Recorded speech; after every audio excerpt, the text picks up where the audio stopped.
Hello दोस्तों, मैं रश्मि आनंद, assistant professor political science. आज हम इस वीडियो में छत्तीसगढ़ लोक सेवा आयोग परीक्षा 2019 में जो हुई थी उसमें राजनीति विज्ञान का प्रश्न पत्र सॉल्व करेंगे, जिसमें हम पहला क्वेश्चन देखते हैं। रूल ऑफ लॉ यह इंग्लैंड का है। विधि का शासन। प्रोसीजर इस्टेब्लिश्ड बाय लॉ, विधि द्वारा स्थापित प्रक्रिया भारत की है, India. Due process of law, वैधिक प्रक्रिया जो है यूनाइटेड स्टेट्स का है, संयुक्त राज्य का, अमेरिका का। टू टाइप्स ऑफ जुडिशियरी, दो प्रकार के न्यायालय, फ्रांस की है। तो rule of law England, procedure establish by law India, वैधिक प्रक्रिया ड्यू प्रोसेस ऑफ लॉ, तो due process of law United States का है। टू टाइप्स ऑफ जुडिशियरी ये फ्रांस की है। तो टू टाइप्स ऑफ जुडिशियरी, दो प्रकार के न्यायालय, तो न्यायालय दो प्रकार के ये फ्रांस में पाए जाते हैं। नेक्स्ट क्वेश्चन है, पॉलिटिया प्लेटो की रचना है। इसमें पूछा जा रहा है, तो बिल्कुल पॉलिटिक्स जो है प्लेटो की रचना है। पॉलिटिया का मुख्य विषय क्या है? न्याय है। तो पॉलिटिक्स का मुख्य विषय जस्टिस है। पॉलिटिया में उप आदर्श राज्य का विवेचन है, तो ये गलत है ऑप्शन। पॉलिटिया में नहीं है। जो उनकी बुक है द लॉज में जो है, द लॉज में प्लेटो ने उप आदर्श राज्य का विवेचन किया है, ना कि पॉलिटिक्स में किया है। It is called complete philosophy of life, तो इसे जीवन का समग्र दर्शन कहा जाता है, बिल्कुल सही है। अरस्तु इस ग्रंथ से प्रभावित थे? नहीं, अरस्तु इस ग्रंथ से प्रभावित नहीं थे, ये द लॉज से प्रभावित थे। द लॉज से प्रभावित होकर उन्होंने अपना आदर्श राज्य संबंधी विचार दिया था। तो अरस्तु द लॉज से प्रभावित होकर आदर्श राज्य संबंधी विचार देते हैं। उप आदर्श राज्य का विवेचन जो है द लॉज में है, ना कि पॉलिटिक्स में। ठीक, तो first, second and fourth option जो है सही हो गया। नेक्स्ट क्वेश्चन है, मैंडामस मतलब हम आदेश देते हैं, बी कमांड। तो ए का सेकेंड हो गया हैबियस कार्पस का है, बंदी प्रत्यक्षीकरण, हमें शरीर चाहिए। Be let us have the body, certiorari का है, उत्प्रेषण, कृपया पूर्णतया सूचित कीजिए, ये बाई, तो इसमें इसका फर्स्ट ऑप्शन हो गया सर्सियोरी का, कृपया पूर्णतया सूचित कीजिए। बी मोर फुल्ली इन्फॉर्म, तो फुल्ली इन्फॉर्म करने कहा जाए, कृपया पूर्णतया सूचित कीजिए, सर्सियोरी का मतलब है। ठीक, अधिकार परीक्षा का मतलब है क्यों और अनटू, किस अधिकार से, बाई हुइच अथॉरिटी। तो नेक्स्ट क्वेश्चन हम देखते हैं, 3 common characteristics of political development as identify by Lucian Pye are, Lucian Pye द्वारा चिन्हित राजनीतिक विकास के 3 समान लक्षण हैं। तो ये कौन कौन से हैं? समानता, क्षमता और विशिष्टीकरण। इक्वलिटी, स्पेसिफिकेशन एंड कैपेबिलिटी, समानता, क्षमता, विशिष्टीकरण। नेक्स्ट है, वह संप्रभु जिसे वकील मान्यता प्रदान करते हैं, वह संप्रभु जिसे वकील मान्यता प्रदान करते हैं, उसके पीछे एक और संप्रभु है जिसके समक्ष वैधिक संप्रभु नमन करता है। तो ये यह शब्द विवेचित करते हैं किसको? पॉलिटिकल सोवरेनिटी को। पॉलिटिकल सोवरेनिटी को ये शब्द जो है विवेचित करते हैं राजनीतिक संप्रभुता को। तो पॉलिटिकल सॉवरेनिटी हो गई, राजनीतिक संप्रभुता को ये शब्द जो है विवेचित कर रहे हैं। वह संप्रभु जिसे वकील मान्यता प्रदान करते हैं, उसके पीछे एक और संप्रभु है जिसके समक्ष वैधिक संप्रभु जो है नमन करता है। नेक्स्ट क्वेश्चन है, अरस्तु का राज्य के विषय में कौन सा विचार सही है? तो ये हम देखते हैं, राज्य व्यक्ति से पूर्व है, बिल्कुल सही है। स्टेट प्रायर टू इंडिविजुअल, राज्य का सावय स्वरूप, organic nature of state, yes. राज्य में विभिन्नता में एकता है, unity in diversity in the states, yes, ये भी सही है। व्यक्ति का बृहद रूप, ये जो है प्लेटो का है। प्लेटो ने कहा है राज्य क्या है? व्यक्ति का बृहद रूप है। ठीक, तो first, second and third option सही है, फोर्थ वाला गलत है। Which president appeared before the Supreme Court for witness? कौन से राष्ट्रपति गवाही के लिए सर्वोच्च न्यायालय में उपस्थित हुए थे? तो ये बीबी गिरी थे। अब ये किस लिए हुए थे? भारत के राष्ट्रपति वीवी गिरी गवाही के लिए सर्वोच्च न्यायालय में उपस्थित हुए थे 16 अगस्त 1969 1969 में संपन्न चुनाव में, जिसमें वीवी गिरी जी विजयी हुए। वीवी गिरी के चुनाव के बाद मतदाताओं को प्रभावित करने के लिए भ्रष्ट प्रभावों का इस्तेमाल करने के आधार पर भारत की सर्वोच्च न्यायालय में याचिका दायर की गई, जिसमें वीवी गिरी जी विटनेस के लिए पेश हुए थे।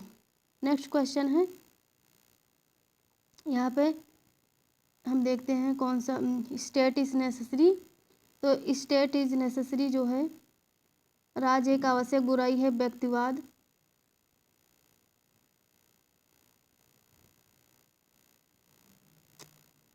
स्टेट इज अ नेसेसरी, राज्य एक आवश्यक बुराई है, ये व्यक्तिवाद है। सब कुछ राज्य के अंदर है, ये फांसीवाद है। और राज्य व्यक्ति का बृहद रूप है, ये आदर्शवाद है। और वर्गहीन राज्यहीन समाज, ये वैज्ञानिक समाजवाद है।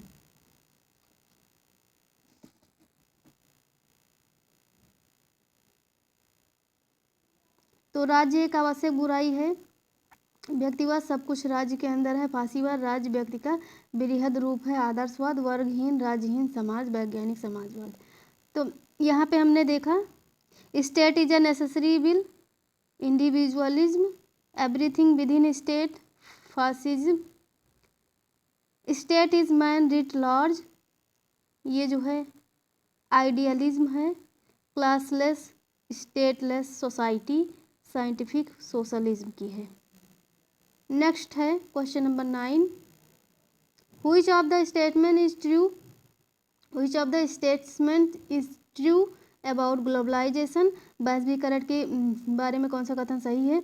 तो इसमें पूछा गया है वैश्वीकरण के बारे में, तो ये फोर्थ वाला ऑप्शन जो है, वैश्वीकरण एक बहुआयामी परिघटना है, तो ये वाला सही है। Globalization is a multi dimensional phenomenon, बाकी ये सब जो है गलत है।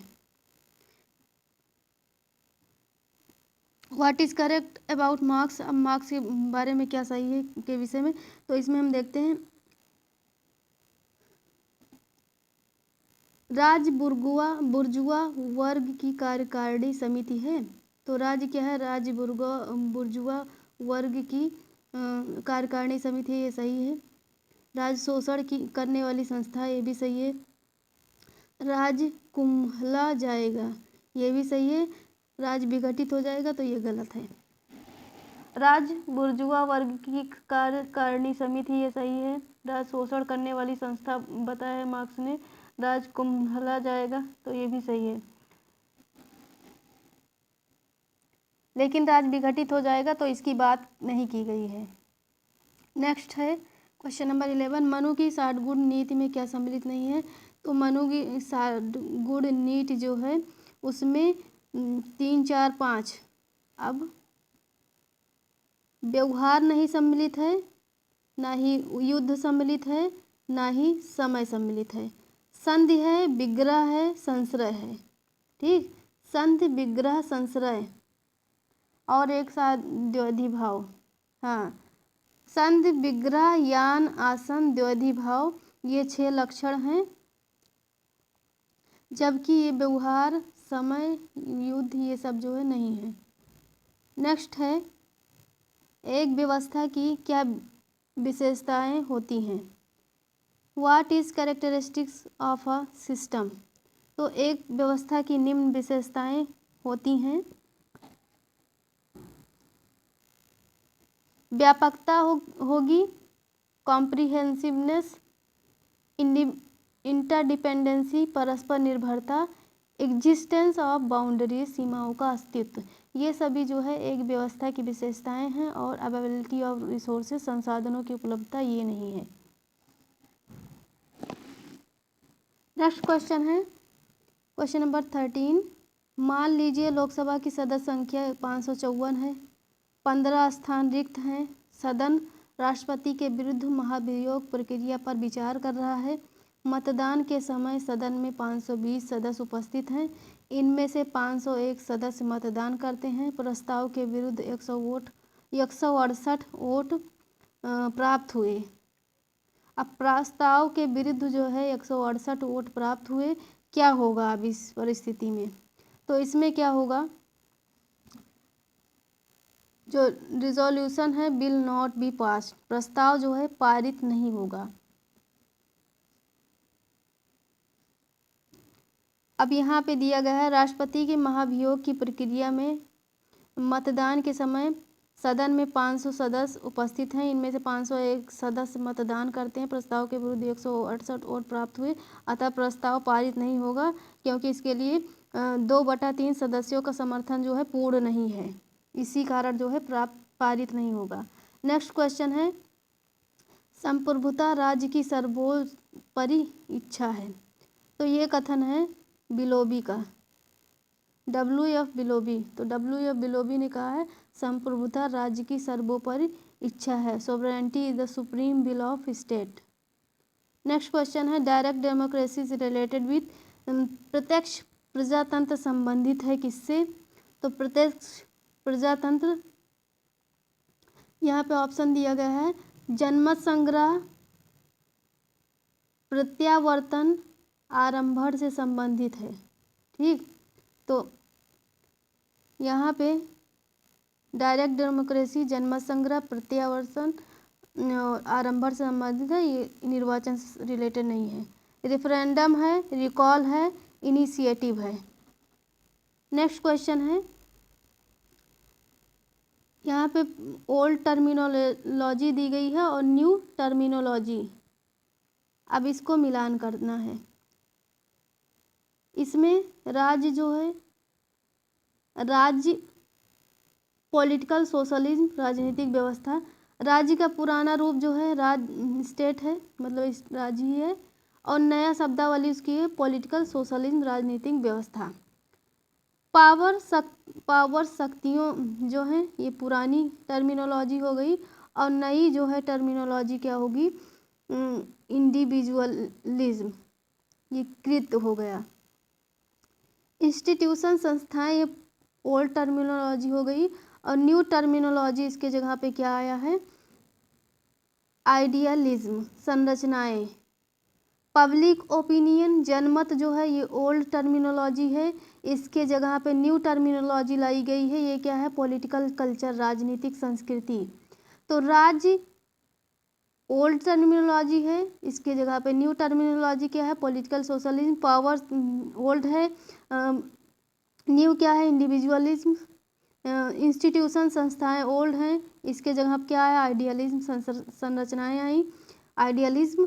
और पब्लिक ओपिनियन ये जो है ओल्ड है, जनमत, इसके जगह पे पॉलिटिकल कल्चर लाया गया, राजनीतिक संस्कृति, कल्चर। ठीक, नेक्स्ट है question, Saint Simon, Robert Owen एवं चार्ल्स फूरियर किस विचारधारा से संबंधित है? तो ये स्वप्निल समाजवाद, यूटोपियन सोशलिज्म कहे जाते हैं, स्वप्निल समाजवादी कहे जाते हैं, तो ये यूटोपियन है। ठीक, सेंट साइमन, रॉबर्ट ओवेन एवं चार्ल्स फूरियर, इनको स्वप्निल समाजवादी कहा जाता है। नेक्स्ट क्वेश्चन है, to believe, to obey and to fight, who said this? विश्वास करो, आज्ञा मानो और लड़ो, यह किसने कहा? तो ये मुसोलिनी का कथन है। ठीक, मुसोलिनी ही कहा है कि विश्वास करो, आज्ञा मानो और लड़ो।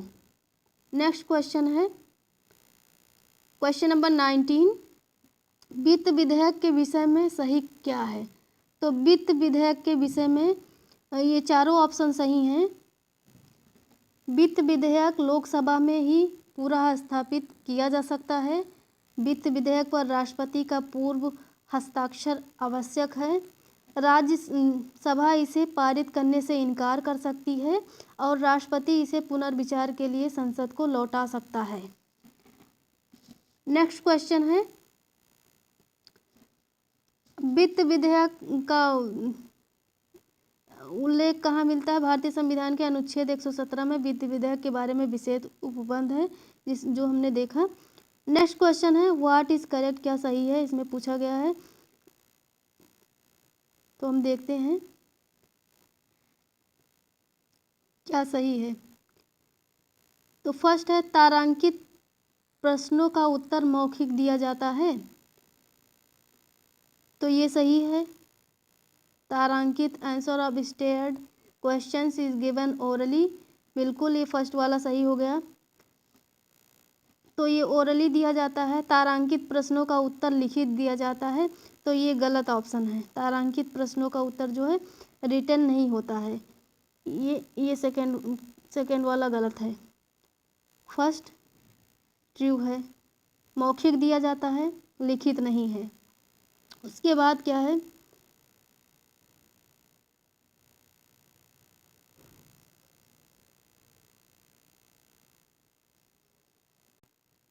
नेक्स्ट क्वेश्चन है क्वेश्चन नंबर 20। इसमें पूछा गया है व्हाट इज करेक्ट, सही क्या है। तो तारांकित प्रश्नों का उत्तर मौखिक दिया जाता है, तो ये सही है। ये तारांकित प्रश्नों का उत्तर मौखिक दिया जाता है। तारांकित प्रश्नों का उत्तर लिखित दिया जाता है, तो ये गलत है, रिटन नहीं दिया जाता है। अतारांकित प्रश्नों का उत्तर मौखिक दिया जाता है, तो ये भी गलत है। अतारांकित प्रश्नों का उत्तर लिखित दिया जाता है, तो ये सही हो गया। तो तारांकित प्रश्नों का उत्तर मौखिक दिया जाता है और अतारांकित प्रश्नों का उत्तर लिखित दिया जाता है। Supplementary question can be asked on state question. तारांकित प्रश्नों पर पूरक प्रश्न पूछा जा सकता है, तो ये सही है। ठीक, तारांकित प्रश्न जो हैं उन पर पूरक प्रश्न पूछा जा सकता है। अब supplementary question can be asked on unstarred question, जबकि जो है अतारांकित क्वेश्चन होंगे, प्रश्न होंगे, उन पर जो है पूरक प्रश्न पूछा जा सकता है, तो ये जो है गलत हो गया। उन पर जो अतारांकित प्रश्न हैं उन पर पूरक प्रश्न जो है नहीं पूछा जा सकता। तो ये ऑप्शन जो है गलत हो गया यहाँ पे, क्योंकि यहाँ दिया गया है अतारांकित प्रश्नों पर प्रश्न पूछा जा सकता है, पूरक प्रश्न, तो ये गलत हो गया। On the answers of questions can be discussed in the question hour. प्रश्न काल में प्रश्नों के उत्तरों पर बहस की जा सकती है, तो ये भी ऑप्शन जो है गलत हो गया। प्रश्न काल में प्रश्नों के उत्तरों पर बहस की जा सकती है, तो ये गलत हो गया। प्रश्न काल में प्रश्नों के उत्तरों पर बहस नहीं की जा सकती है। ठीक, on the answers of questions cannot be discussed in question hour. प्रश्न काल में प्रश्नों के उत्तरों पर बहस नहीं की जा सकती है, तो यहाँ पे ये ऑप्शन सही हो गया, ये ऑप्शन गलत हो गया। तो हम ये 4th वाला सही है, 8 वाला सही है, 5 सही है, 4, 5, 8 एंड 1, 4, 5, 8 एंड 1, 1, 4, 5 एंड नेक्स्ट है 8। तो तारांकित प्रश्नों का उत्तर मौखिक दिया जाता है, बिल्कुल तारांकित प्रश्नों का उत्तर मौखिक दिया जाता है। अतारांकित प्रश्नों का उत्तर लिखित दिया जाता है। तारांकित प्रश्नों पर पूरक प्रश्न पूछा जा सकता है, लेकिन जो अतारांकित प्रश्न हैं उन पर पूरक प्रश्न जो है नहीं पूछा जा सकता है। ठीक,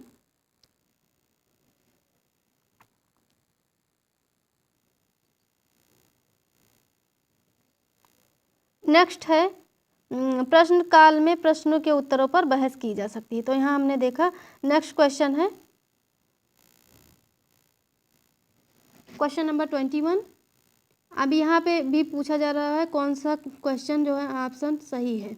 तो हम देखते हैं, राष्ट्रपति को प्रत्येक सदन द्वारा कुल सदस्य संख्या के कम से कम 2/3 बहुमत द्वारा संकल्प से हटाया जा सकता है।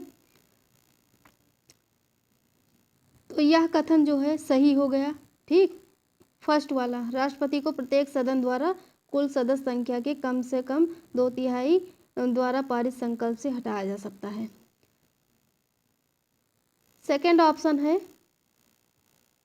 राष्ट्रपति को प्रत्येक सदन द्वारा कुल सदस्य संख्या के बहुमत और उपस्थित तथा मतदान करने वाले सदस्यों के 2/3 बहुमत से पारित संकल्प द्वारा हटाया जा सकता है। तो ये ऑप्शन जो है ये ऑप्शन गलत है। फर्स्ट वाला ट्रू है, सेकंड वाला गलत है। उपराष्ट्रपति को पदच्युत करने का प्रस्ताव प्रथमतः राज्यसभा से बहुमत द्वारा पारित किया जाता है। तो ये ऑप्शन जो है ये भी गलत है। उपराष्ट्रपति को पदच्युत करने का प्रस्ताव प्रथमतः राज्यसभा से तत्कालीन समस्त सदस्यों के बहुमत से पारित किया जाता है। तो ये ऑप्शन जो है सही हो गया। नेक्स्ट है सर्वोच्च न्यायालय के न्यायाधीशों को प्रत्येक सदन द्वारा कुल सदस्य संख्या के 2/3 बहुमत से पारित प्रस्ताव द्वारा पदच्युत किया जा सकता है। तो ये ऑप्शन जो है गलत है। सर्वोच्च न्यायालय के न्यायाधीशों को प्रत्येक सदन द्वारा कुल सदस्य संख्या के बहुमत और उपस्थित तथा मतदान करने वाले सदस्यों के 2/3 बहुमत द्वारा पारित प्रस्ताव से हटाया जा सकता है। तो ये ऑप्शन सही है। तो फर्स्ट, फोर्थ एंड सिक्स सही है, जिसमें राष्ट्रपति को प्रत्येक सदन द्वारा कुल सदस्य संख्या की कम से कम 2/3 द्वारा पारित संकल्प से हटाया जा सकता है। उपराष्ट्रपति को पदच्युत करने का प्रस्ताव प्रथमतः जो है राज्यसभा से तत्कालीन समस्त सदस्यों के बहुमत से पारित किया जाता है, ये भी सही है। और सर्वोच्च न्यायालय के न्यायाधीशों को प्रत्येक सदन द्वारा कुल सदस्य संख्या के बहुमत और उपस्थित तथा मतदान करने वाले 2/3 बहुमत द्वारा प्रस्ताव से हटाया जा सकता है। नेक्स्ट क्वेश्चन है question number 22। If the parliament summons for joint session of parliament and in the mean while Lok Sabha dissolve what will happen. यदि राष्ट्रपति संसद के संयुक्त सत्र के लिए सूचना जारी करता है और इसी बीच लोकसभा का विघटन हो जाए तो क्या होगा? यथासंभव संसद का संयुक्त सत्र होगा। The joint session of parliament will be held on due date. ठीक। नेक्स्ट है which of the following is not the legislative power of president. अब इसमें पूछा गया राष्ट्रपति की विधायी शक्ति कौन सी नहीं है। तो विधायी की शक्ति जो है राष्ट्रपति की फर्स्ट, सेकंड एंड थर्ड नहीं है, मतलब ये संसद का सत्र आहूत करता है, ये जो है इसकी राष्ट्रपति की लेजिस्लेटिव पावर नहीं है। संसद का संदेश भेजना ये भी नहीं है। संसद में सदस्यों को नामांकित करना तो ये सब नहीं है। जबकि अध्यादेश जारी करना ये जो है लेजिस्लेटिव पावर है प्रेसिडेंट की।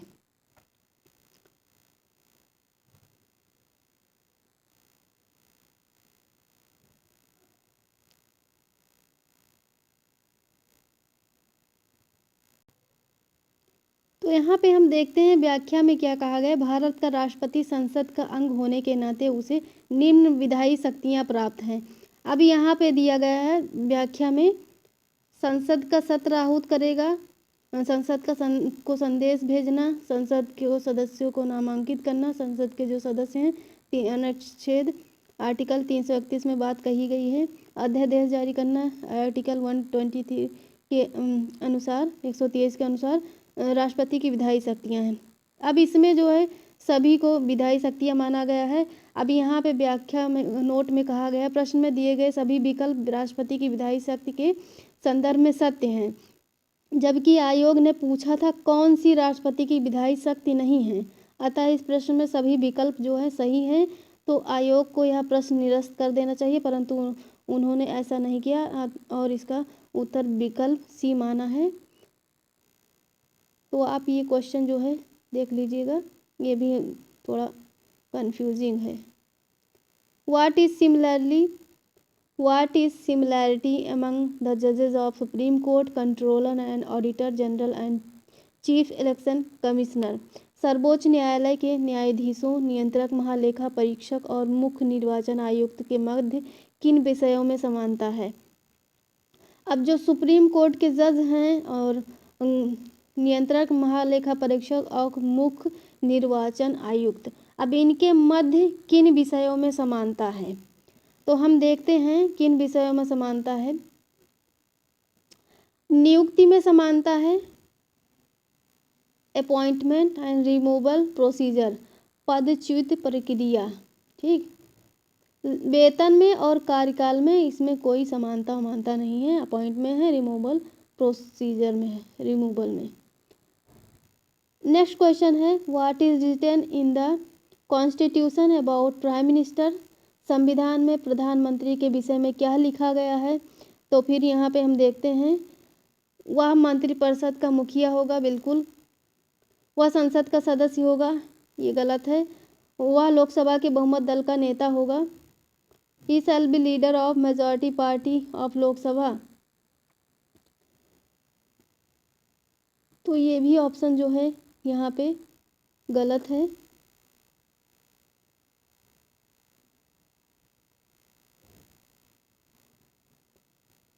तो ये फर्स्ट वाला सही है, ये ऑप्शन गलत है ये वाला। इसकी नियुक्ति जो है he shall be appointed by the president, इसकी नियुक्ति राष्ट्रपति के द्वारा की जाएगी, ये ऑप्शन सही है। एंड फिफ्थ ऑप्शन है the members of council of ministers shell be appointed by the president in the advice of prime minister, मंत्रिपरिषद के सदस्यों की नियुक्ति प्रधानमंत्री के परामर्श पर राष्ट्रपति द्वारा की जाएगी, तो ये सही है। तो ऑप्शन सेकंड एंड थर्ड जो है ये रॉन्ग है, एंड फर्स्ट फोर्थ फिफ्थ ये जो है ट्रू है। अब यहाँ पे हम व्याख्या देख लेते हैं। संविधान के आर्टिकल 74 में कहा गया है कि राष्ट्रपति को सलाह देने के लिए एक मंत्रिपरिषद होगी जिसका मुखिया प्रधानमंत्री होगा, और आर्टिकल 75 में कहा गया है कि प्रधानमंत्री की नियुक्ति राष्ट्रपति करेगा और मंत्रिपरिषद के सदस्यों की नियुक्ति प्रधानमंत्री के परामर्श पर राष्ट्रपति करेगा। In which article of the constitution the word cabinet is described, तो संविधान के किस आर्टिकल में मंत्रिमंडल शब्द का उल्लेख है, तो ये आर्टिकल जो है 352 में है। 352 में मंत्रिमंडल शब्द का उल्लेख मिलता है। नेक्स्ट क्वेश्चन है, यहाँ पे मिलान करना है। लॉर्ड ब्राइस, अब इनकी क्या पद्धति है? लॉर्ड ब्राइस की पद्धति है ऑब्जर्वेशनल मेथड, पर्यवेक्षणात्मक पद्धति। प्लेटो की है, प्लेटो की पद्धति निगमनात्मक, अब इन्होंने निगमनात्मक पद्धति डिडक्टिव मेथड अपनाया है। अरस्तु ने आगमनात्मक पद्धति इंडक्टिव मेथड अपनाया है, और मैकियावेली की है ऐतिहासिक पद्धति हिस्टोरिकल मेथड। लॉर्ड ब्राइस की ऑब्जर्वेशनल मेथड, ऑब्जर्व किया इन्होंने, पर्यवेक्षण किया है। नेक्स्ट क्वेश्चन है डॉक्टर राजेंद्र प्रसाद, अब यहाँ पे वीटो मिलान करने के लिए दिया गया है।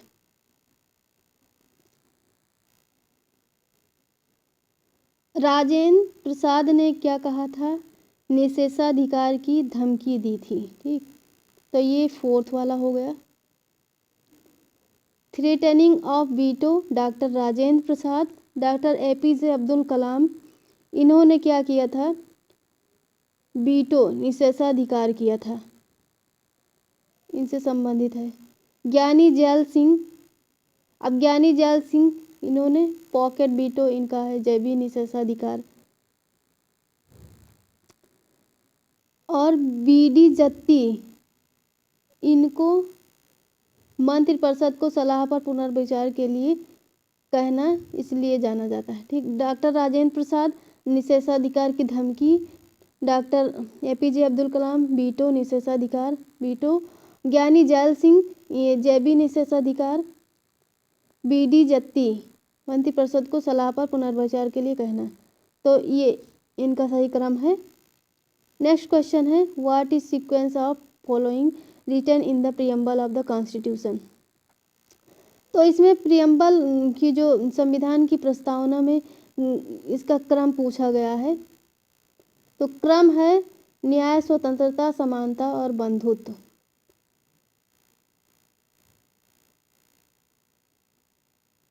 न्याय, स्वतंत्रता, समानता और बंधुत्व, तो इसमें क्रम है 3 1 2 4, ठीक। न्याय, स्वतंत्रता, समानता और बंधुत्व।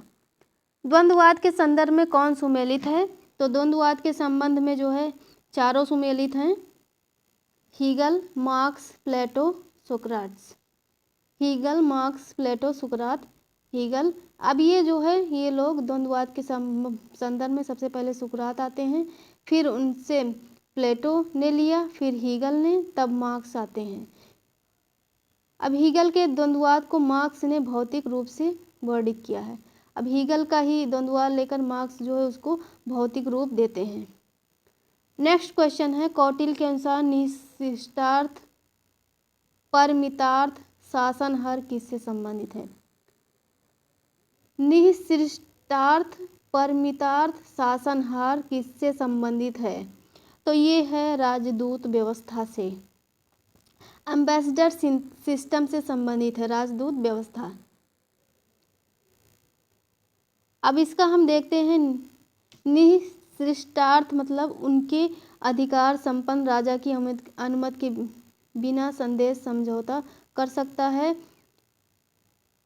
परमितार्थ मतलब राजा की अनुमति से समझौता। शासनहार मतलब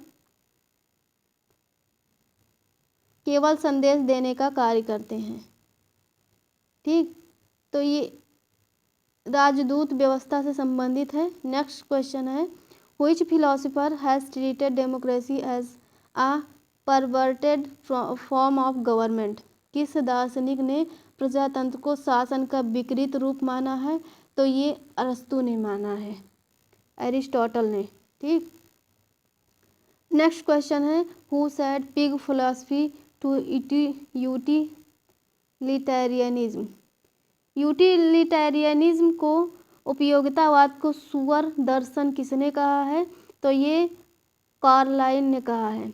कार्लाइल ने जो है सुअर दर्शन कहा है उपयोगितावाद को। उपयोगितावाद को सुअर दर्शन कार्लाइल ने कहा है क्योंकि बेंथम ने सुखों को सिर्फ मात्रात्मक माना है ना कि गुणात्मक। इस तरह उपयोगितावाद का आपेक्ष लगाया जाता है। यह एक नैतिक सिद्धांत के बजाय स्वार्थी सुखवादी सिद्धांत है। नेक्स्ट क्वेश्चन है भारत में संपत्ति का अधिकार क्या है? तो ये एक सांविधानिक अधिकार है, कॉन्स्टिट्यूशनल राइट।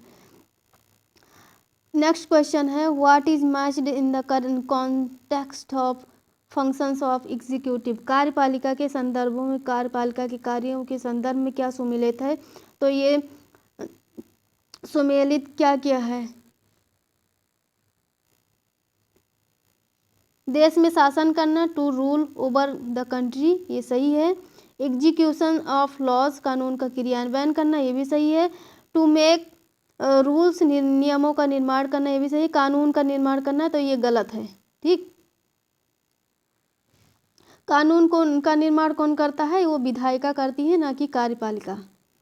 नेक्स्ट क्वेश्चन है आर्टिकल 20 इज रिलेटेड, अनुच्छेद 20 संबंधित है। तो ये संबंधित है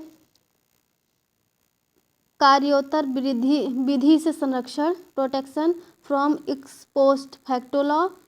कार्योत्तर विधि से संरक्षण होना चाहिए। प्रोटेक्शन फ्रॉम डबल जियोपार्डी, दोहरे दंड से संरक्षण। प्रोटेक्शन फ्रॉम सेल्फ इंक्रिमिनेशन, आत्म अभिशंसन से संरक्षण। मृत्यु दंड से संरक्षण, तो ये नहीं है। कार्योत्तर विधि से संरक्षण होना चाहिए, दोहरे दंड से संरक्षण, आत्म अभिशंसन से संरक्षण। तो ये बात जो है आर्टिकल 20 में कही गई है, जबकि मृत्यु दंड से संरक्षण, मृत्यु दंड की बात जो है नहीं की गई है कि मृत्यु दंड से जो है संरक्षण होगा। The protection from death sentence, ये ऑप्शन जो है गलत है, मृत्यु दंड से संरक्षण। नेक्स्ट क्वेश्चन है question number 37 what are the qualifications for a governor. राज्यपाल के लिए क्या अर्हताएँ हैं? तो अर्हताएँ पूछी गई हैं राज्यपाल के लिए, वह भारत का नागरिक हो, ये सही है, भारत का नागरिक होना चाहिए। 35 वर्ष की आयु पूरी कर चुका हो, तो ये भी सही है, वह 35 वर्ष की आयु पूरी कर चुका हो, वह किसी लाभ के पद पर ना हो। और ऑप्शन डी, वह किसी संसद या विधानमंडल का सदस्य ना हो। तो ये जो है थर्ड और फोर्थ ऑप्शन जो है ये गलत है, जबकि फर्स्ट और सेकंड जो है वह भारत के नागरिक हो, 35 वर्ष की आयु पूरी कर चुका हो, ये सही है। भारतीय संविधान के आर्टिकल 157 में राज्यपाल की अहर्ता संबंधी प्रावधान है। नेक्स्ट क्वेश्चन है what is matched in the context of output of almonds structural functional approach. Almond के ग्रेवियल आमंड के संरचनात्मक प्रकार्यात्मक उपागम के निर्गत के संदर्भ में क्या सुमेलित हैं? तो इसमें हम देखते हैं ऑप्शन नंबर सी जो है सही है। फर्स्ट, सेकंड एंड थर्ड विनियात्मक है, रेगुलेटरी वितरणात्मक है, डिस्ट्रीब्यूटिव है और प्रतीकात्मक है, सिंबॉलिक। पॉलिटिकल पार्टिसिपेशन इसमें बात नहीं की गई, राजनीतिक सहभागिता की बात नहीं की गई, तो राजनीतिक सहभागिता नहीं होगी। विनियात्मक है, रेगुलेटरी है, डिस्ट्रीब्यूटिव है, वितरणात्मक एंड सिंबॉलिक, प्रतीकात्मक, राजनीतिक सहभागिता नहीं है, पॉलिटिकल पार्टिसिपेशन। नेक्स्ट है what is unmatched in the context of Lok Sabha. Lok Sabha चुनाव के संदर्भ में क्या सुमेलित नहीं है, तो सुमेलित नहीं है पूछा जा रहा है, तो इसमें जो है सी ऑप्शन जो है सुमेलित नहीं है। 3, 6, 8 1972 नहीं सुमेलित है, 1990 और 2000 ये जो है सुमेलित नहीं। इन 3 सालों में लोकसभा का कोई चुनाव नहीं हुआ। 1962 में हुआ था, 1984 में हुआ था, 1989 में हुआ था, 2004 में हुआ था, 1997 में, जबकि 1972, 1990 और 2000 में कोई चुनाव नहीं हुआ था। What is correct about public account committee. लोक लेखा समिति के संदर्भ में क्या सही है, तो यहाँ पे ऑप्शन नंबर ए, इसमें लोकसभा के 15 और राज्यसभा के 7 सदस्य शामिल होंगे, तो ये ऑप्शन जो है सही है। लोक लेखा समिति का गठन भारत सरकार अधिनियम 1919 के अंतर्गत पहली बार 1921 में हुआ। वर्तमान में इसमें लोकसभा के 15 तथा राज्यसभा के 7 सदस्य होते हैं, अतः कुल मिलाकर कितने सदस्य हैं, 22 सदस्य होते हैं। तो लोक लेखा समिति का गठन भारत सरकार एक्ट 1919 के अंतर्गत पहली बार 1921 में हुआ, जिसमें जो है 22 सदस्य होते हैं, 15 राज्यसभा से 15 लोकसभा से होते हैं और 7 राज्यसभा से होते हैं। ठीक। Which of the following is ex officio member of executive.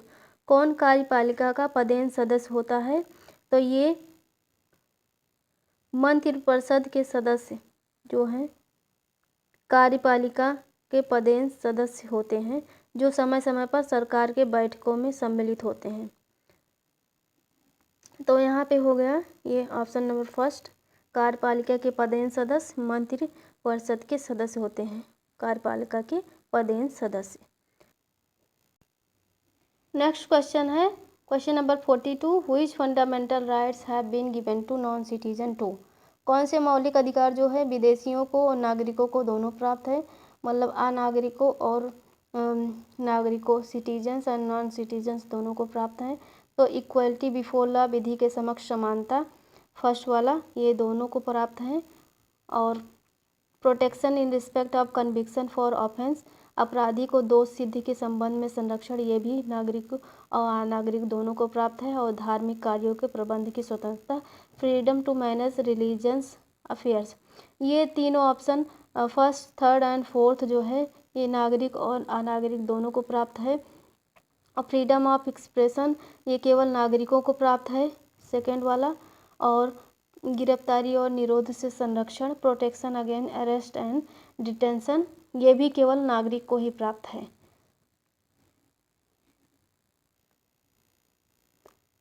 Question number 43, which states are formed after 1950। कौन से राज्य 1950 के बाद बनाए गए, तो हम यहाँ पर देखते हैं हरियाणा। पंजाब पुनर्गठन एक्ट 1966 द्वारा पंजाब के कुछ क्षेत्रों को निकालकर बनाया गया। आंध्र प्रदेश के अधिनियम 1953 द्वारा मद्रास राज्य के कुछ क्षेत्र को निकालकर बनाया गया। गुजरात तथा महाराष्ट्र। मुंबई पुनर्गठन एक्ट 1960 द्वारा मुंबई को 2 भागों में गुजरात तथा महाराष्ट्र में विभाजित कर दिया गया। तो डी ऑप्शन सही है, second, third, fourth and fifth. Second, third, fourth and fifth ये जो है 1950 के बाद बनाए गए। हरियाणा, गुजरात, महाराष्ट्र और Bihar.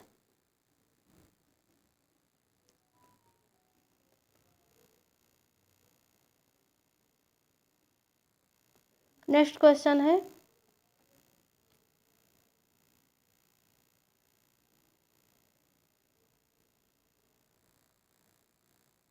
Question number 44, Norbert Wiener का ये दिया गया है, राजनीतिक संचार के संदर्भ में मिलान करो। तो नॉर्बर्ट वीनर का है थियोरेटिकल लेवल ऑफ कम्युनिकेशन, संचार का सैद्धांतिक स्तर। तो ये संचार सिद्धांत की संचार का सैद्धांतिक स्तर जो है नॉर्बर्ट वीनर से रिलेटेड है। कार्ल डायस का है संचार प्रादर्श और निर्णय, communication model and decision system. और रॉबर्ट सी नॉर्थ का है संचार सिद्धांत की विश्लेषणात्मक संभावनाएं। और डेनियल लर्नर की है आधुनिकीकरण का सिद्धांत।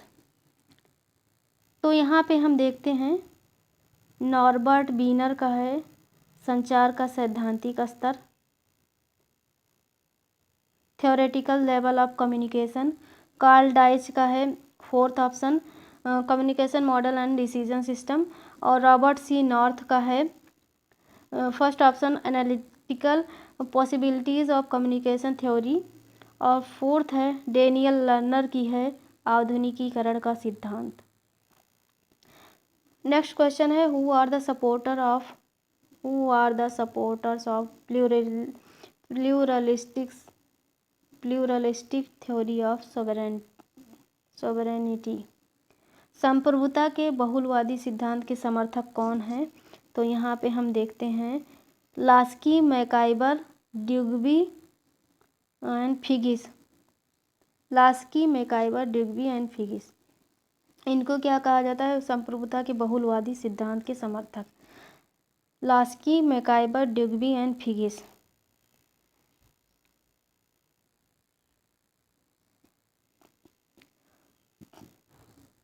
बार्कर, लिंडसे, ये भी संप्रभुता के बहुलवादी सिद्धांत के समर्थक हैं। नेक्स्ट क्वेश्चन है आपके पास 2 गाय हैं, सरकार आपसे दोनों गाय ले लेगी और आपको दूध बेचेगी। तो यह कथन किस विचारधारा से संबंधित है? तो यह कथन है जो है फासीवाद से संबंधित है, fascism. What is matched in the context of party defection? दल विघटन के संदर्भ में क्या सुमेलित है? तो आयोग ने इस प्रश्न को विलोपित निरस्त कर दिया है। तो ये 47 वाला। आगे हम बढ़ते हैं। अगर यह आपको आंसर पता हो तो कमेंट्स बॉक्स में लिखिएगा।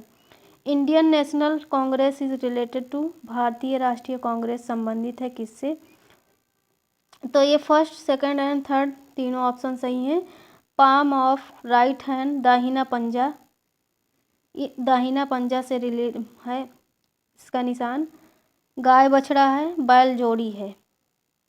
पाम ऑफ राइट हैंड है। काऊ एंड काफ है, पेयर ऑफ बुलक्स है। तो ये सब भारतीय राष्ट्रीय कांग्रेस से संबंधित है। नेक्स्ट क्वेश्चन हम देखते हैं by third method of amendment to by third majority of parliament and ratification by more than half of state legislature, which of the following articles may be amended? तो यहाँ पे हम देखते हैं संविधान संशोधन की तीसरी पद्धति, संसद का 2/3 बहुमत और आधे से अधिक राज्य विधानमंडलों की स्वीकृति के द्वारा निम्नांकित किन अनुच्छेदों को संशोधित किया जा सकता है? तो ये अनुच्छेद 55, 73 और 162, इन तीनों को जो है संशोधित किया जा सकता है। राष्ट्रपति के निर्वाचन की नीति जो है राष्ट्रपति के निर्वाचन की रीत 1900 ये जो है आर्टिकल 55 में है।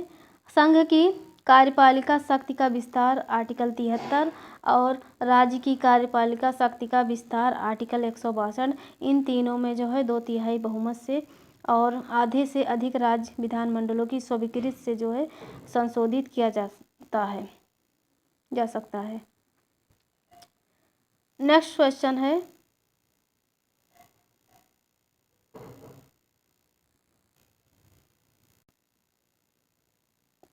who is not with us against us and who is not against us with us.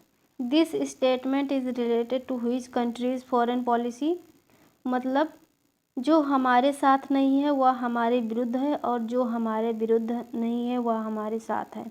Who is not with us against us and who is not against us with us and with us. ठीक. This statement is related to which countries foreign policy? तो ये है Soviet संघ की विदेश नीति, foreign policy of Soviet Union. First option जो है सही है. सिविल सोसाइटी मीन्स नागरिक समाज से तात्पर्य है. तो आयोग ने इस प्रश्न को निरस्त कर दिया है. तो अगर आपको आंसर पता हो तो आप कमेंट्स बॉक्स में लिखिएगा. नेक्स्ट ऑप्शन है प्लेटो की रचनाओं ने व्यापक प्रभाव डाला है. तो इसमें ईसाइयत पर प्रभाव डाला है, क्रिश्चियनिटी जो है इस पर. ठीक. तो ऑप्शन नंबर फर्स्ट जो है ये सही है. सर्वाधिकारवादी शासन प्रणाली पहचानी जाती है. Totalitarianism regimes are identified through किससे पहचानी जा सकती है? तो फर्स्ट सेकेंड एंड थर्ड तीनों ऑप्शन सही है. एन ऑफिशियल आइडियोलॉजी है एक आधिकारिक विचारधारा द्वारा. ए वन पार्टी स्टेट एक दलीय राज्य द्वारा. एक आतंकी पुलिस नियंत्रण व्यवस्था द्वारा. ए सिस्टम ऑफ टेररिस्टिक पॉलिसिंग. ठीक. तो इन तीनों द्वारा जो है सर्वाधिकारवादी शासन प्रणाली पहचानी जाती है. नेक्स्ट क्वेश्चन है टाइटस लिवियस किसकी कृति है? टाइटस लिवियस किसने लिखी है? तो टाइटस लिवियस जो है मैकियावली ने लिखी है. मैकियावली ने. सहिष्णुता से संबंधित पत्र किसकी महत्वपूर्ण कृति है? Very easy question. तो ये जॉन लॉक की है. ऑप्शन नंबर बी जो 1689 में प्रकाशित हुई. The doctrine of socialism in one country was advocated by. एक देश में समाजवाद के सिद्धांत की वकालत की किसने? तो ये की है स्टॉलिन ने. Answer number C. The international conference COP20 over climate change was held in which city? जलवायु परिवर्तन से संबंधित अंतर्राष्ट्रीय सम्मेलन COP20 का आयोजन कहाँ किया गया? तो ये COP20 का आयोजन जो है लीमा में किया गया है. ठीक. लीमा पेरू में हुआ है. इसकी अवधि 112 तक दिसंबर 2014 थी. What is matched in the context of Rajmandal theory propounded by Kautilya? Kautilya द्वारा प्रतिपादित राजमंडल सिद्धांत के संदर्भ में क्या सुमेलित है? तो इसमें डी ऑप्शन सही है. बिजिगुइस है, अरिमित्र, आकन, ये सभी का उल्लेख मिलता है. तो कौटिल्य द्वारा प्रतिपादित राजमंडल सिद्धांत में 12 प्रकार के देशों का जिक्र किया गया. 12 प्रकार के राज्य हैं.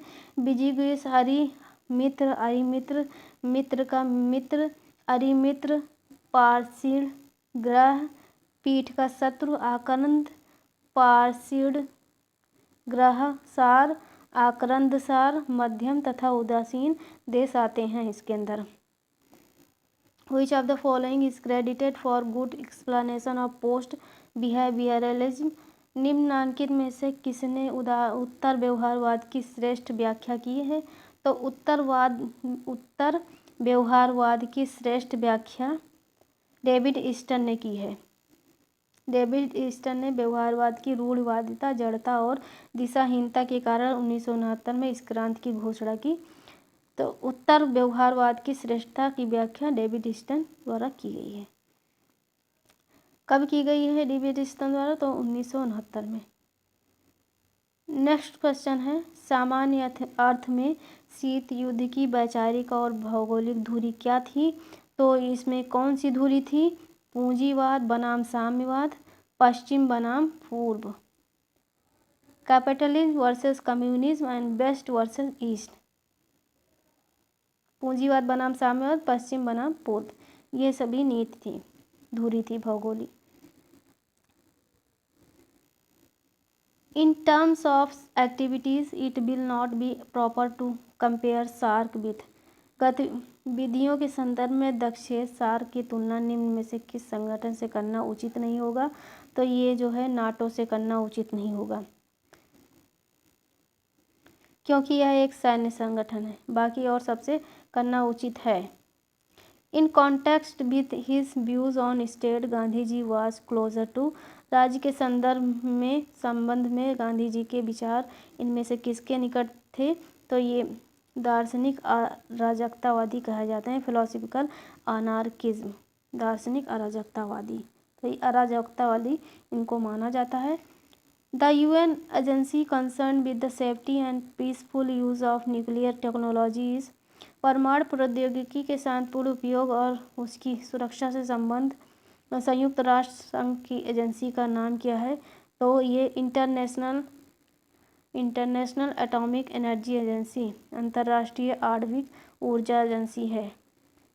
ठीक, नेक्स्ट है question, who defined non alignment as a policy of keeping out of alliances? किसने तो ये policy of keeping out of alliances, तो अलायंसेस से दूरी बनाए रखना, मतलब कि पृथक रहने की नीति। किसने गुट निरपेक्षता को गठबंधनों से पृथक रखने की नीति के रूप में परिभाषित किया? तो ये हैं George श्वार्ज़नबर्गर। What is the bill called that contains all demands voted by the Lok Sabha and the consolidated fund charges?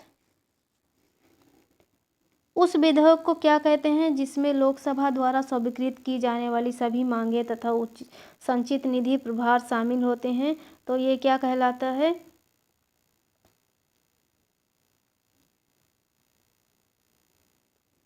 विनियोग विधेयक, द एप्रोप्रिएशन बिल कहलाता है। Non alignment as India's foreign policy means, गुट निरपेक्षता जो कि भारत की विदेश नीति है से क्या अभिप्राय है? इसका अभिप्राय है कि स्वाधीनता और प्रत्येक मुद्दे को अपने राष्ट्रीय हित में देखना। नेक्स्ट क्वेश्चन है, the government of India has announced to celebrate the 25 December the birthday of former prime minister Shri Atal Bihari Vajpayee as. तो भारत सरकार द्वारा घोषित पूर्व प्रधानमंत्री श्री अटल बिहारी वाजपेयी का जन्म दिवस 25 दिसंबर किस दिवस के रूप में मनाया जाता है? तो ये सुशासन दिवस के रूप में मनाया जाता है, सुशासन day. The Bretton Woods agreement समझौता, ये जो ब्रेटन वुड्स समझौता हुआ था इसमें क्या था? तो इसमें अंतर्राष्ट्रीय मुद्रा कोष की स्थापना की गई थी। ब्रेटन वुड्स समझौता 1944 में अमेरिका स्थित न्यू हैम्पशायर के ब्रेटन वुड्स नामक स्थान पर हुआ। इस समझौते के द्वारा अंतर्राष्ट्रीय मुद्रा कोष की स्थापना की गई। तो IMF इंटरनेशनल मॉनेटरी फंड की स्थापना जो है ब्रेटन वुड्स समझौता में हुई। The main purpose of the Indo Sri Lanka accord was, Bharat Sri Lanka समझौते का मुख्य प्रयोजन क्या था? तो सिंघली और तमिलों के बीच सजाति विषयक संघर्ष समाप्त करना था। क्या था? श्रीलंका और भारत के समझौते का मुख्य प्रयोजन जो सिंघली और तमिल हैं उनके बीच सजाति विषयक संघर्ष समाप्त करना। नेक्स्ट है, what is correct about the origin of political behaviour? राजनीतिक व्यवहार की उत्पत्ति के विषय में सही क्या है? तो यहाँ पे तीनों ऑप्शन जो हैं सही हैं। समूहों का अस्तित्व होना चाहिए, समूहों के मध्य सहयोग या संघर्ष होना चाहिए, संघर्ष को हल करने के लिए शक्ति का प्रयोग होना चाहिए, एग्जिस्टेंस ऑफ ग्रुप्स, कोऑपरेशन और struggle among groups, exercise of power to resolve the struggle. ये तीनों ऑप्शन जो है होनी चाहिए। नेक्स्ट है, सिद्धांत वास्तविक रूप में परिभाषित किया जाता है, theory is actually defined as. तो ये ऑल ऑफ द वेब सही हैं। Systematic explanation of empirical data, यह अनुभविक आंकड़ों की व्यवस्थित व्याख्या है। It is usually unlike a hypothesis, यह परिकल्पनाओं से भिन्न है। It is presented as reliable knowledge, यह विश्वसनीय ज्ञान जानकारी के रूप में प्रस्तुत किया जाता है। तो ये सभी ऑप्शन जो हैं सही हैं। नेक्स्ट है the defining features of liberal democracy is are. उदार लोकतंत्र का निर्धारक लक्षण कौन सा है? उदार लोकतंत्र के निर्धारक लक्षण, तो कौन कौन से उदार लोकतंत्र के निर्धारक लक्षण हैं? इसमें हम देखते हैं लक्षण यहाँ पे।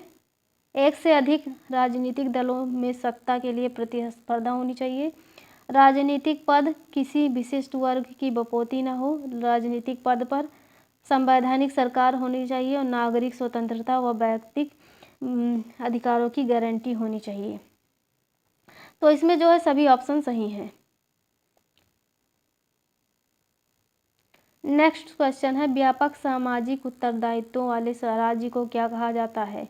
तो a state with extensive and responsibilities is called, अल्पतम नैनी राज्य कहा जाता है इसको। ठीक, ये अल्पतम नैनी राज्य, नैनी स्टेट क्या कहलाते हैं? व्यापक सामाजिक उत्तरदायित्वों वाले राज्य कहलाते हैं। यह मूलतः क्या है? ब्रिटिश शब्द है जो यह बताता है कि सरकार या उसकी नीतियां व्यक्तिगत रूप से उचित या अनुचित रूप से हस्तक्षेप कर रही हैं। The NITI Aayog which has replied planning commission stands for, योजना आयोग के स्थान पर नवगठित संस्था नीति आयोग का संक्षिप्त रूप क्या है? तो नीति आयोग का संक्षिप्त, अब नीति का यहाँ फुल फॉर्म पूछा जा रहा है। यहाँ संक्षिप्त दिया गया है नीति आयोग। अब इसका फुल फॉर्म है national institution of transforming India. National institution of transforming India इसका फुल फॉर्म है नीति आयोग, नीति का, जिसकी स्थापना 1 जनवरी 2015 को की गई। यह भारत सरकार की प्रमुख नीति थिंक टैंक है। इसका उद्देश्य सतत विकास लक्ष्यों को प्राप्त करना और संघवाद को बढ़ावा देना है। नेक्स्ट क्वेश्चन है which one of the following class is not a part of सद्गुण 6 पॉलिसी। 60 गुण नीति का भाग नहीं है। कौन सा वर्ग? तो यहाँ पे हम, तो ये डी वाला जो है ये नहीं है ऑप्शन। 60 गुण में कौन कौन से आते हैं? संध, विग्रह, यान, आसन, संश्रय, द्वैधी भाव, ये सभी छा हैं। ठीक, ये संधि हो गया, विग्रह, यान, आसन, संश्रय और द्वैधी भाव। साम दाम ये जो है नहीं है। नेक्स्ट क्वेश्चन है लॉक के अनुसार लोगों ने समझौता इसीलिए किया था ताकि क्या हो? उनके अधिकारों की रक्षा हो सके। Their rights can be protected. Next question है which amongst the following theories has been propounded by Manu in Manusmriti regarding evolution of state king। Manu ने अपने ग्रंथ मनुस्मृति में राजा की उत्पत्ति के निम्न में से किस सिद्धांत का प्रतिपादन किया है? तो ये दैवी सिद्धांत दिया है, डिवाइन थ्योरी, दैवी सिद्धांत की बात की है। Who among the following has established the drain theory? अपवाह का सिद्धांत। ड्रेन थ्योरी क्या है? ड्रेन थ्योरी अपवाह का सिद्धांत। यह किसने प्रतिपादित किया? तो ये दादा भाई नौरोजी ने किया। ड्रेन थ्योरी प्रतिपादित दादा भाई नौरोजी। तो दादा भाई नौरोजी ने अपवाह का सिद्धांत प्रतिपादित किया। नेक्स्ट क्वेश्चन है कौन वेदांत समाज का संस्थापक था? तो वेदांत समाज का संस्थापक स्वामी विवेकानंद को कहा जाता है। वेदांत समाज की स्थापना स्वामी विवेकानंद ने नवंबर 1894 में की थी। 1894 मौजूदा वेदांत से कई समाज संबंध हैं। स्वामी असेदानंद को 1897 में इस संगठन का नेतृत्व करने के लिए कहा गया। असेदन है, विवेकानंद होगा यहाँ पे, गलत टाइपिंग है। तो यहाँ पे स्वामी विवेकानंद को वेदांत समाज का संस्थापक माना गया है।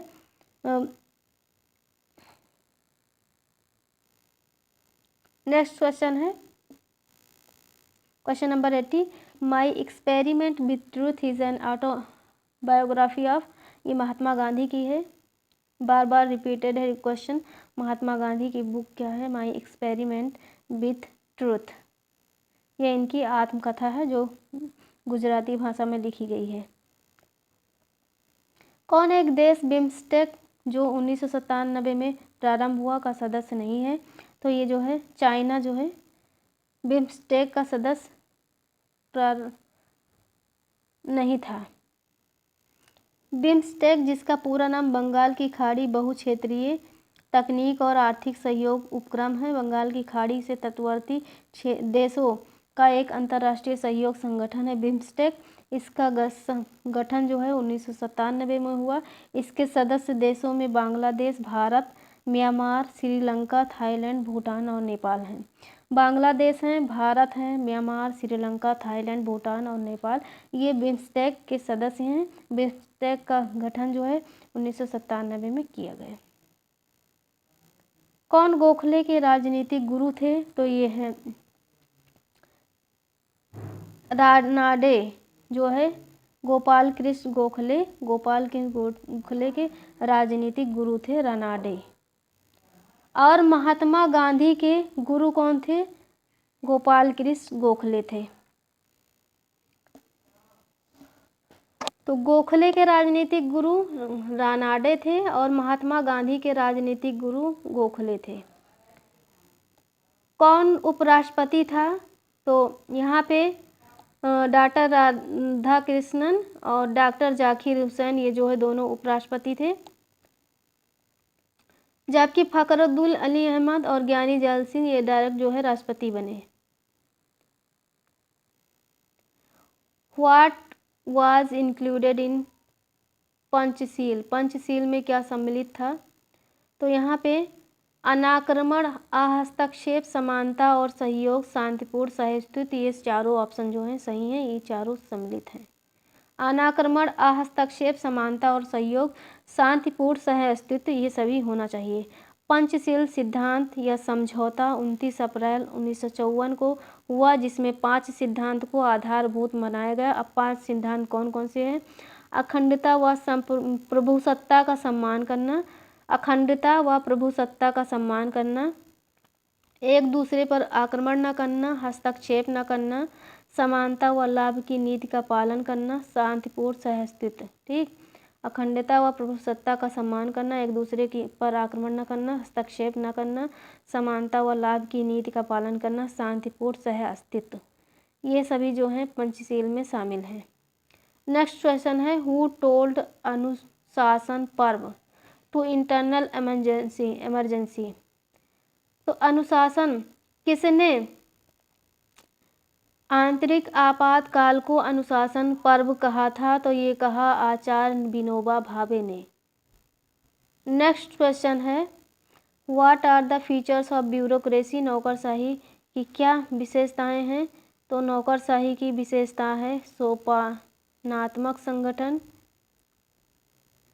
नियमों द्वारा नियंत्रण, तकनीक विशेषीकरण और राजनीतिक तटस्थता।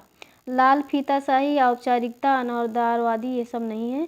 और ये क्या है? सोपानात्मक संगठन, नियमों द्वारा नियंत्रण, तकनीक विशेषीकरण और राजनीतिक तटस्थता जो है नौकरशाही की विशेषता है।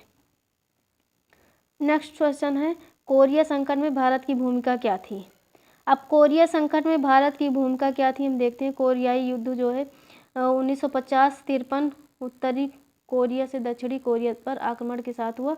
कोरियाई युद्ध में भारत की मध्यस्थता से दोनों पक्षों को 1953 में साथ लाना संभव हो पाया। तो इसमें first, second, third and fourth चारों ऑप्शन जो हैं सही हैं। वह कोरिया पर संयुक्त राष्ट्र के अस्थायी आयोग में शामिल था, सही है। India was included in UN temporary commission on Korea. India was chairman of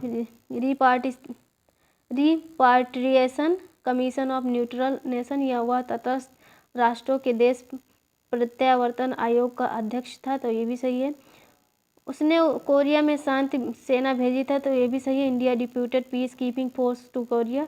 India criticized the attack of 25 June 1950, तो इंडिया ने 25 जून 1950 के आक्रमण की आलोचना की थी, तो ये सारे ऑप्शन जो हैं सही हैं।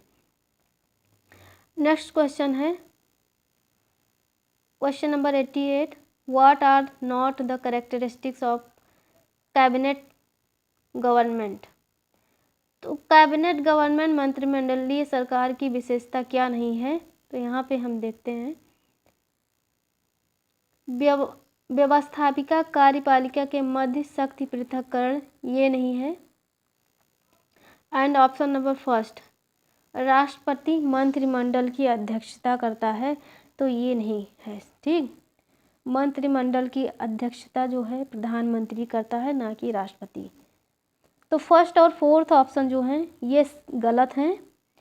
Fusion between legislature and executive, व्यवस्थापिका और कार्यपालिका के मध्य एकीकरण, ये सही है। President is head of state, राष्ट्रपति राज्य का प्रधान होगा, तो ये सही है। ठीक, लेकिन फर्स्ट और फोर्थ जो है ये गलत ऑप्शन है। नेक्स्ट है consider of the following statement. Consider the following statements, निम्न कथनों पर विचार करो। अब इसमें कथन कारण दिया गया है। अध्यक्षात्मक पद्धति को अनुत्तरदायी सरकार माना जाता है, तो सही है। अध्यक्षात्मक पद्धति को अनुत्तरदायी सरकार माना जाता है, वो उत्तर देने के लिए बाध्य नहीं है। शक्ति पृथक्करण सिद्धांत शासन के तीनों अंगों को पारस्परिक हस्तक्षेप से मुक्त रखता है, तो ये दोनों ऑप्शन जो है सही हैं और दोनों एक दूसरे की व्याख्या कर रहे हैं। नेक्स्ट क्वेश्चन है प्रेसिडेंशियल सिस्टम गवर्नमेंट कहाँ है, अध्यक्षात्मक शासन, ये दिया गया है, इसमें मिलान करना है। तो शक्तियों का पृथक्करण इससे रिलेटेड है, ये शक्तियों का पृथक्करण, ऑप्शन नंबर फोर्थ।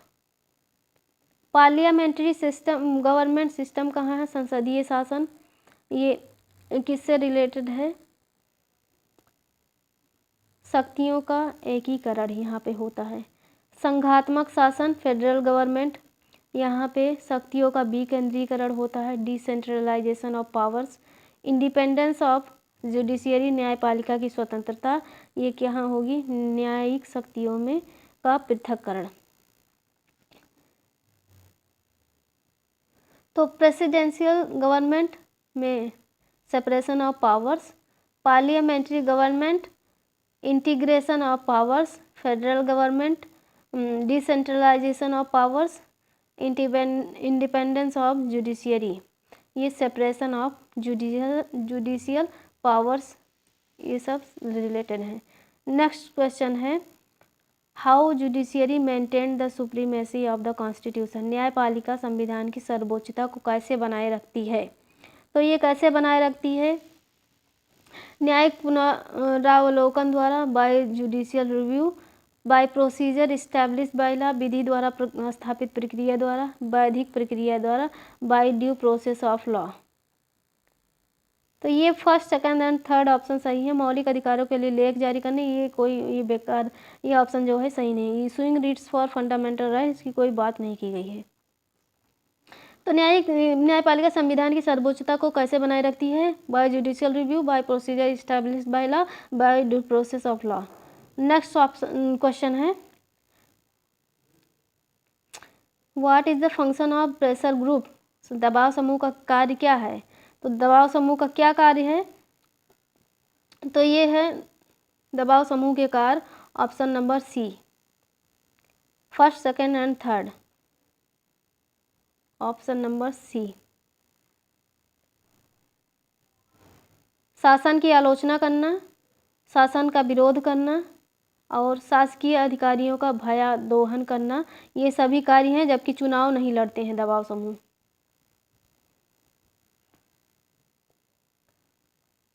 तो दबाव समूह के क्या क्या कार्य होते हैं यहाँ पे हम डिटेल में देखते हैं। अपने हितों का प्रचार प्रसार करना, न्यायिक कार्यवाही, प्रदर्शन, हड़ताल, बंद, धरना, अपनी मांग को पूरा करने हेतु संस्था व सरकार पर दबाव बनाना, सरकार की आलोचना तथा विरोध करना आदि, ये सभी दबाव समूह के कार्य में शामिल हैं।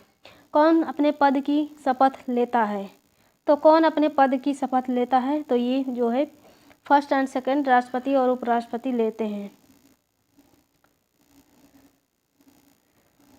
अब यहाँ पे कंसेप्ट दिया हुआ है कौन किसका है।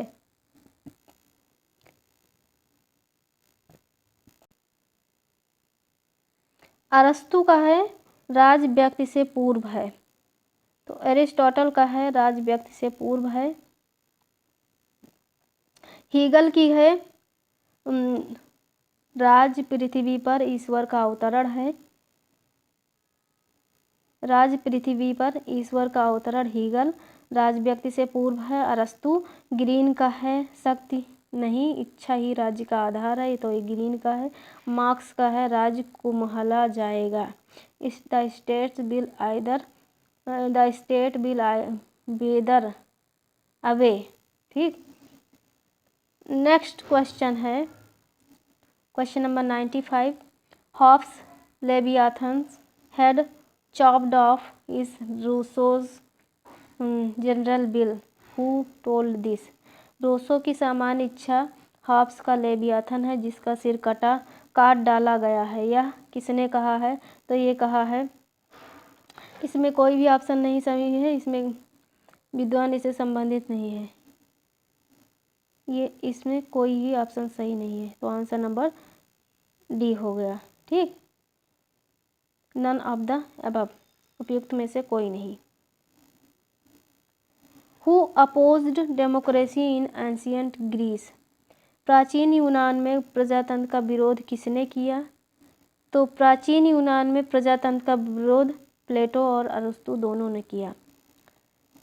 एक विधेयक को कानून बनने के लिए राष्ट्रपति का हस्ताक्षर क्यों आवश्यक होता है?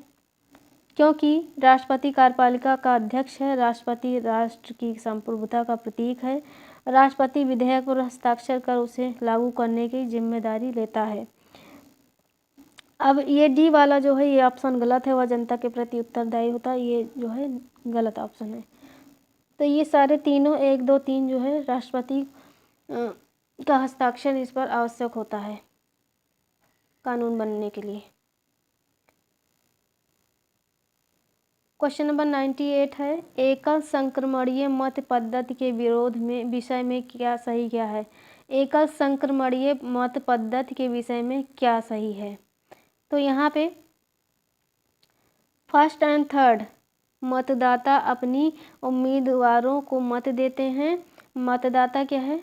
एकल संक्रमणीय मत में मतदाता सभी उम्मीदवारों को मत देते हैं और मतदाता उम्मीदवारों को वरीयता के आधार पर मत देते हैं, जबकि सभी उम्मीदवारों को मत देना मतदाताओं के लिए आवश्यक होता है, ऐसा कोई लिखित नहीं है। ठीक, ये ऑप्शन गलत है, ये दोनों सही हैं। नेक्स्ट है क्वेश्चन नंबर 99। भारत एक गणराज्य है क्योंकि यह प्रस्तावना में उल्लिखित है, राष्ट्रपति का पद निर्वाचित होता है एंड शासन में कोई भी पद वंशानुगत नहीं है, इसीलिए भारत एक गणराज्य है। राष्ट्रपति संसद का एक अंग है, तो यहाँ पे ये जो है गलत है, ये गलत है, ये तीनों सही है। गणराज्य पूछा जा रहा है। ठीक, which of the following are discretionary powers of president, राष्ट्रपति की स्वाविवेकी शक्तियाँ निम्नांकित में से कौन सी हैं? तो यहाँ पे हम देखते हैं राष्ट्रपति की स्वाविवेकी शक्तियाँ कौन कौन सी हैं। किसी सलाह पर राष्ट्रपति को पुनर्विचार के लिए कहना, संसद द्वारा पारित विधेयकों पर निषेधाधिकार का उपयोग करना, संसद द्वारा पारित विधेयकों पर जेबी निषेधाधिकार का उपयोग करना, शासन प्रशासन के विषय में जानकारी प्राप्त करना, ये सब जो है राष्ट्रपति की स्वाविवेकी शक्तियाँ हैं। तो यहाँ पे ऑप्शन नंबर सी सही होगा, 3, 4, 5, 6, 3, 4, 5, 6, 3, 4, 5, 6। ठीक, और ऑप्शन नंबर 1, 2 जो है गलत है। तो किसी सलाह पर मंत्रिपरिषद को पुनर्विचार करने के लिए कहना, संसद द्वारा पारित विधेयकों पर निषेधाधिकार का उपयोग करना, संसद द्वारा पारित विधेयकों पर जैव निषेधाधिकार का प्रयोग करना, शासन प्रशासन के विषय में जानकारी प्राप्त करना, शासन प्रशासन के विषय में जानकारी प्राप्त करना, ये सब जो हैं राष्ट्रपति की स्वाविवेकी शक्तियाँ हैं। तो ये हमारा क्वेश्चन पेपर कंप्लीट हो गया है। अगर आपको वीडियो पसंद आई हो तो प्लीज़ मेरे वीडियो को लाइक करें, चैनल को सब्सक्राइब करें और घंटी वाला बेल जो है ज़रूर प्रेस कर दीजिएगा ताकि आपको नोटिफिकेशन टाइम टू टाइम मिलते रहे। Thank you.